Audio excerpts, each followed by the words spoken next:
दोस्तों नमस्कार, मैं जगन्नाथ गौतम और आप देख रहे हैं सियासत हिंदुस्तान। दोस्तों, आज हम एक ऐसी घटना पर बातचीत करने जा रहे हैं जिसने पूरी दुनिया की राजनीति को बदल कर रख दिया था। दोस्तों, आपको मालूम है कि जो तालिबान आज अफ़गानिस्तान के शासक हैं, कभी ये तालिबान अमेरिका ने रूसी फ़ौजों को अफ़गानिस्तान से निकालने के लिए तैयार किए थे।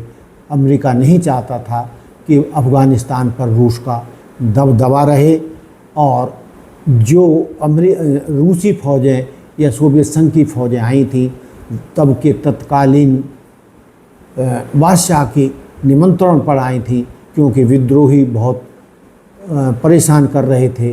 जबकि वहाँ के बादशाह रशिया के बहुत करीब थे, सोवियत संघ के बहुत करीब थी, तो उसकी मदद के लिए सोवियत संघ ने अपनी फ़ौजें 80 के दशक में अफ़गानिस्तान में उतारी थी।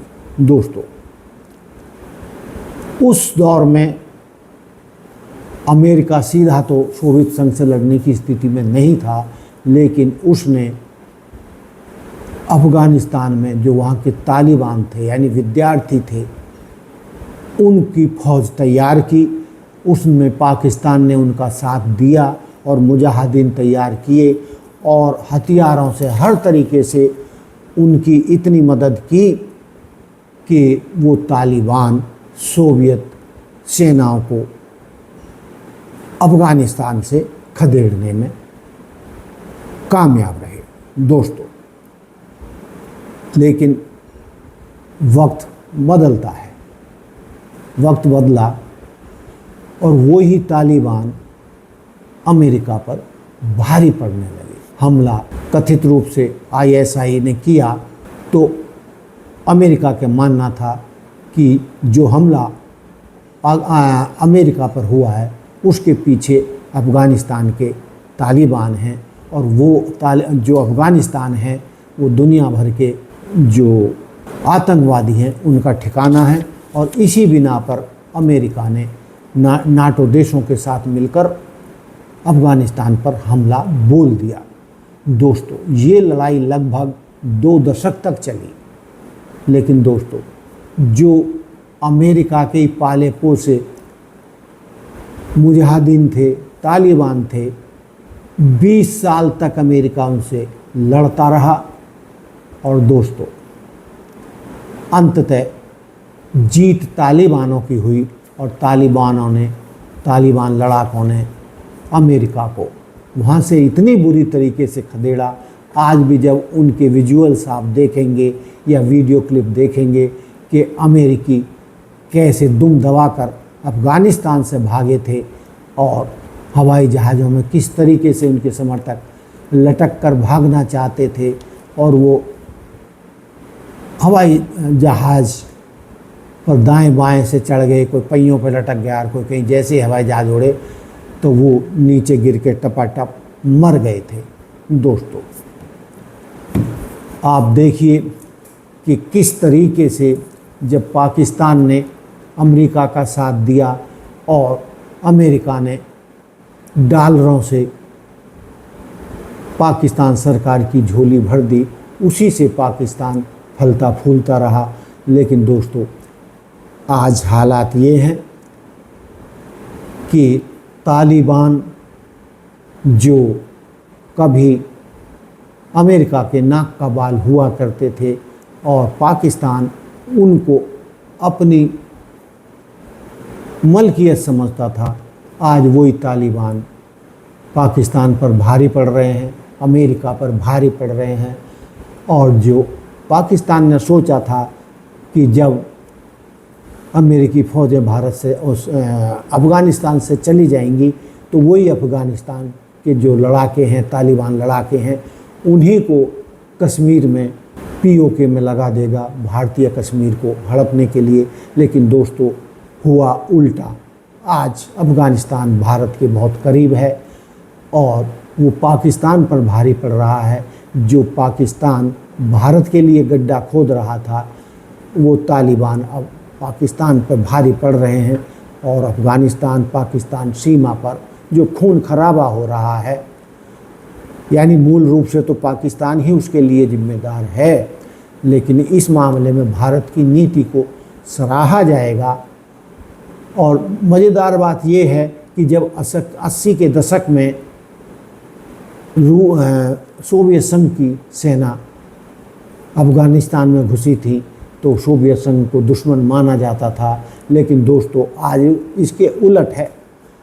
आज की तारीख में रूस और भारत अफ़गानिस्तान के दोस्त हैं, और जबकि अमेरिका टकटकी लगाई देख रहा है कि ये हुआ तो क्या कैसे हुआ, भारत ने किस तरीके से अफ़गानिस्तान को अपना बना लिया और इन आतंकवादी सरकार को कैसे भारत और रूस मदद कर रहा है।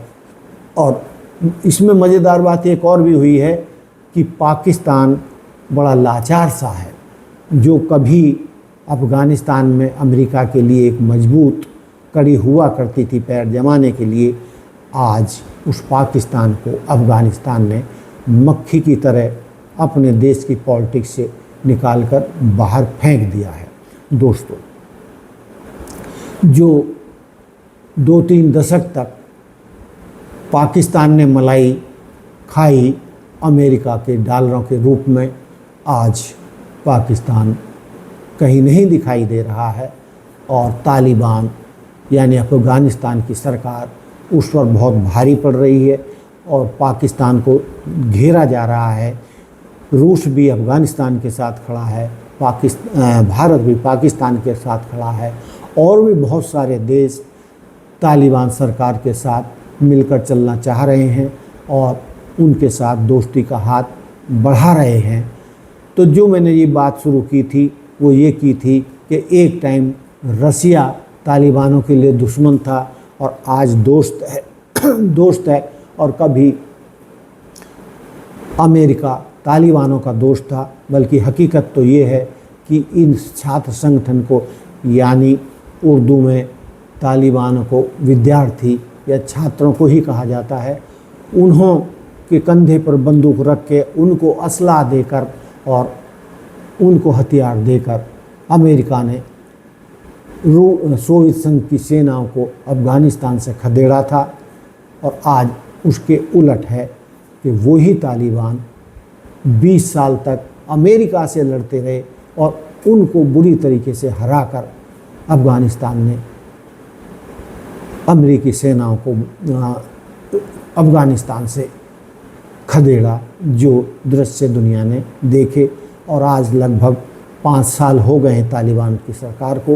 वो बेहतरीन तरीके से अफ़गानिस्तान में राज कर रहे हैं और अपने देश की स्थिति को मजबूत भी कर रहे हैं, और कई छोटे बड़े देश उनके दोस्त बन चुके हैं और उनकी मदद के लिए आ रहे हैं। लेकिन दोस्तों, पाकिस्तान टकटकी लगाए देख रहा है कि जो उसने सोचा था या जितने दिन उन्होंने अफ़गानिस्तान या अमेरिका के लिए काम किया वो सब बेकार गया और आज तालिबान भारत के दोस्त हैं और पाकिस्तान के दुश्मन बन चुके हैं।